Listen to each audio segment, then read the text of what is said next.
Namaste, Vijay Shanti ji. How are you? Sir, I am fine. And how is your work going on? Sir, still working along with my 30 women. In such a short period, you have reached 30% team. Yes, sir. This year also more expand with 100 women in my area. So your target is 100 women.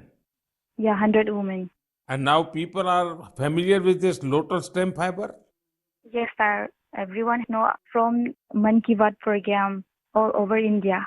So now it's very popular. Yes, sir. From Prime Minister Man Ki Baat program, everyone knows about the lotus fiber. So now you got the market also. Yes, sir. I have got a market from USA also. They want to buy in bulk in large quantities. But I want to give from this year to send the US also. So now you are exporter. Yes, sir. From this year, I export our product made in India, lotus fiber. So when I say vocal for local and now local for global. Yes, sir. I want to reach my product all over the globe of world. So congratulations and wish you best luck. Thank you, sir. Thank you, thank you Vijay Shanti. Thank you, sir. साथियों, मन की बात की एक और विशेषता रही है। मन की बात के जरिए कितने ही जन आंदोलन ने जन्म भी लिया है और गति भी पकड़ी है। जैसे हमारे खिलौने, हमारी टॉय इंडस्ट्री को फिर से स्थापित करने का मिशन मन की बात से ही तो शुरू हुआ था। भारतीय नस्ल के श्वान, हमारे देशी डॉग्स, उसको लेकर जागरूकता बढ़ाने की शुरुआत भी तो मन की बात से ही की थी। हमने एक और मुहिम शुरू की थी कि हम गरीब छोटे दुकानदारों से मोलभाव नहीं करेंगे, झगड़ा नहीं करेंगे। जब हर घर तिरंगा मुहिम शुरू हुई, तब भी मन की बात ने देशवासियों को इस संकल्प से जोड़ने में खूब भूमिका निभाई। ऐसे हर उदाहरण समाज में बदलाव का कारण बने हैं। समाज को प्रेरित करने का ऐसे ही बीड़ा प्रदीप सांगवान जी ने भी उठा रखा है। मन की बात में हमने प्रदीप सांगवान जी की हीलिंग हिमालयाज अभियान की चर्चा की थी। वो फोन लाइन पर हमारे साथ हैं। प्रदीप जी नमस्कार। सर जय हिंद। जय हिंद, जय हिंद भैया। कैसे हैं आप? सर बहुत बढ़िया, आपकी आवाज सुन के और भी अच्छी। आपने हिमालय को हील करने को सोची, हाँ जी सर। अभियान भी चलाया। आजकल आपका कैंपेन कैसा चल रहा है? सर बहुत अच्छा चल रहा है। 2020 से ऐसा मानिए कि जितना काम हम 5 साल में करते थे, अब वो 1 साल में ही हो जाता है। अरे वाह। हाँ जी सर।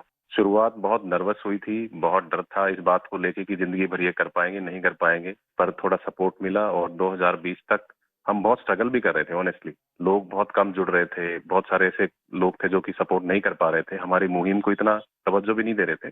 बट 2020 के बाद जब मन की बात में जिक्र हुआ, उसके बाद बहुत सारी चीजें बदल गई। मतलब पहले हम साल में 6-7 क्लीनिंग ड्राइव कर पाते थे, 10 क्लीनिंग ड्राइव कर पाते थे। आज की डेट में हम डेली बेसिस पे 5 टन कचरा इकट्ठा करते हैं अलग अलग लोकेशन से। अरे वाह।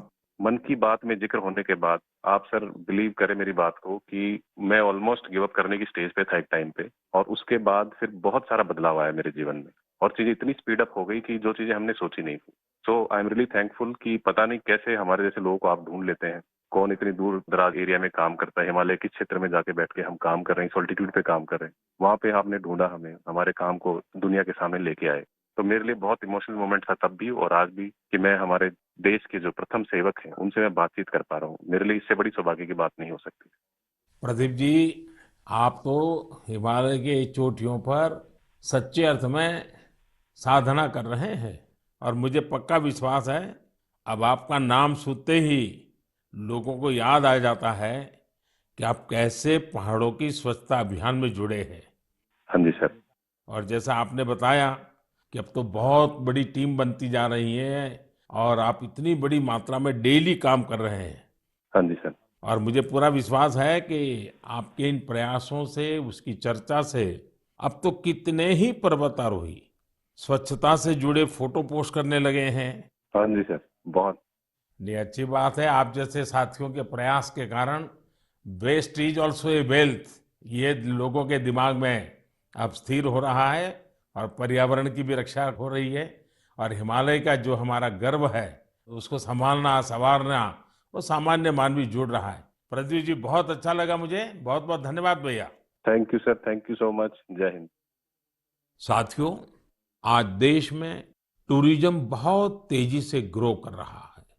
हमारे ये प्राकृतिक संसाधन हो, नदियां, पहाड़, तालाब या फिर हमारे तीर्थ स्थल हो, उन्हें साफ रखना बहुत जरूरी है। ये टूरिज्म इंडस्ट्री की बहुत मदद करेगा।